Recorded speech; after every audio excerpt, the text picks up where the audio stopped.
ప్రభు నందు ప్రియులారా, ప్రభు నామమున మీకు వందనములు.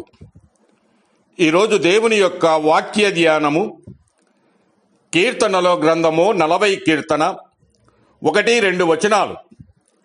యెహోవా కొరకు నేను సహనముతో కనిపెట్టుకొంటిని, ఆయన నాకు చెవియొగ్గి నా మొర ఆలకించెను. నాశనకరమైన గుంటలో నుండి, జిగటగల దొంగ ఊబిలో నుండి ఆయన నన్ను పైకెత్తెను. నా పాదముల బండ మీద నిలిపి నా అడుగులు స్థిరపరచెను. దేవుడు ఈ మాటలు దీవించి ఆశీర్వదించునుగాక. గమనించండి ప్రియులారా, కనిపెట్టుట లేక ఎదురు చూచుట అనేది ప్రార్థనలో ఒక భాగం. అయితే ఈ దినములలో ఈ మాటలు క్రైస్తవ భక్తిలో కనుమరుగవుతున్నట్లుగా కనిపిస్తున్నవి. ప్రస్తుతము ప్రపంచము చాలా వేగవంతముగా ముందుకు పోతున్నది. ఏ కార్యము చేసినా క్షణాల్లో జరిగిపోవాలనే దృక్పథముతో మనుషులలో బలంగా నాటుకొనిపోయింది. కాబట్టి ఈ రోజుల్లో ప్రార్థనలో అడిగిన విషయాలు కూడా వెంటనే జరిగిపోవాలని ఎదురు చూస్తూ ఉన్నారు. కొన్ని విషయాలలో మన ప్రార్థనలకు దేవుడు వేచి ఉండమంటున్నాడు.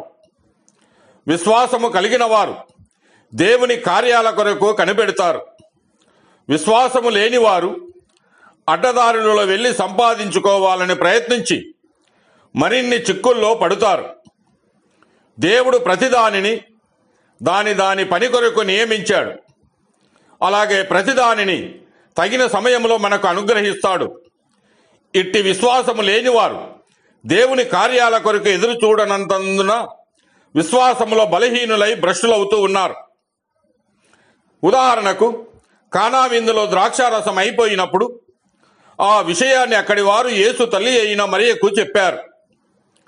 ఆమె వచ్చి ప్రభువుకు ఆ విషయం చెప్పినప్పుడు, అమ్మా, నా సమయం ఇంకా రాలేదని చెప్పాడు.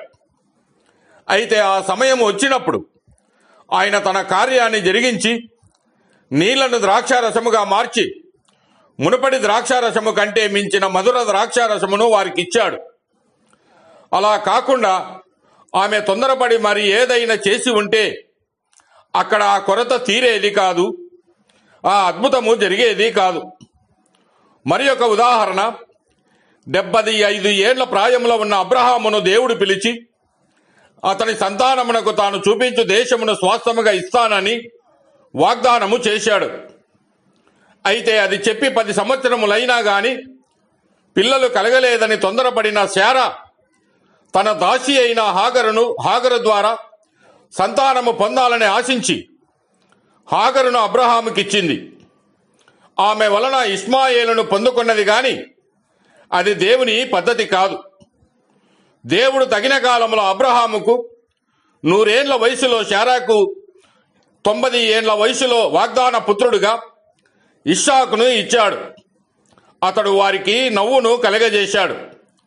కనుక ప్రియులారా, మనము తొందరపడి తెచ్చుకున్న ఇష్మాయేలు మనకు తలపోటుగా ఉన్నారు గాని దేవుడు మనకు తగిన సమయమును ఆశీర్వదించి ఇచ్చినది అత్యానందము కలగజేయును.